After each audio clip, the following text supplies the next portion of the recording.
Here's the truth they don't tell you about the birth certificate.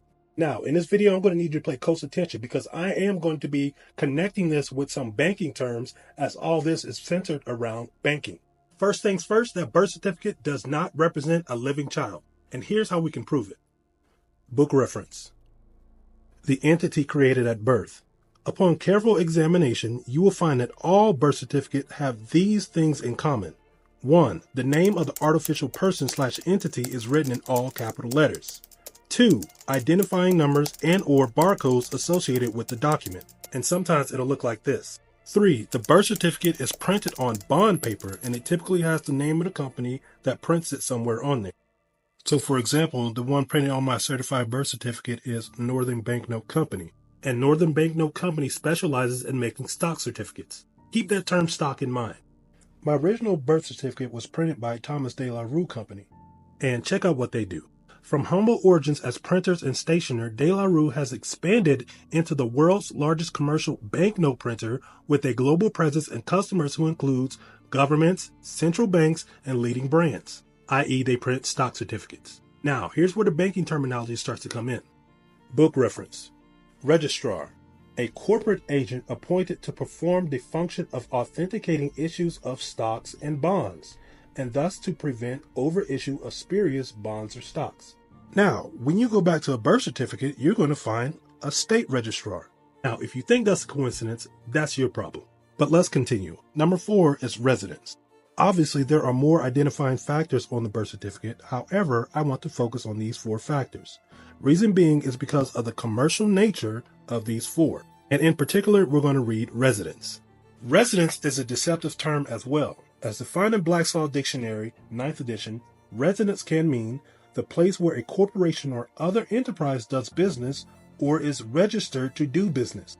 All of these factors go into the fact that the name on the birth certificate is a corporation/artificial person or straw man that you volunteer as surety for throughout your whole life because you assume that it is you.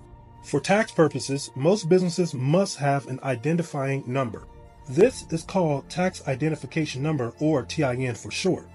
For the registered entity on the birth certificate is typically assigned a Social Security number, which is that registered entity's tax identification number. That registered entity or straw man is that one that has the same name as you, except it's in all capital letters.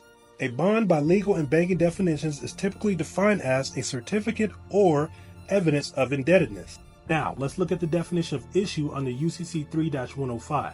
Issue means the first delivery of an instrument by the maker or drawer, whether to a holder or non-holder, for the purpose of giving rights on the instrument to any person. Instrument means a negotiable instrument. And if you look at a birth certificate, it's always going to have an issue date. Now, let's talk about the Social Security number, because the following code is from the General Procedures of the Social Security Administration, and it details exactly who can be assigned a Social Security number. 20 CFR Section 422.104, who can be assigned a Social Security number. Persons eligible for Social Security number assignment.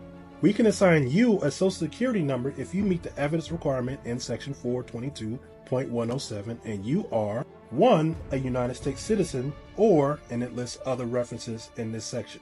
There are 3 key presumptions that exist in this code that most people would automatically apply to themselves. 1 is that the term persons define them or applies to them. 2, that the term you is a general term with a common meaning. 3, that they are United States citizens. However, the key presumption I want to focus on is number 2. That word you is defined in another section of the same code. 20 CFR Section 422.402, what special definition applied to this subpart.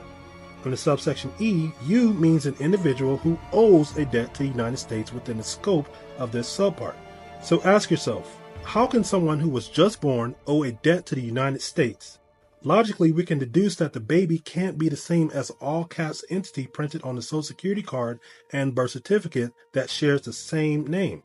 However, since we aren't taught otherwise, we are volunteering to be surety for that debtor entity as it contracts and accumulates debt throughout the years. Now, the video I'm about to show you is actually explaining the birth certificate without explaining the birth certificate. You just got to read between the lines.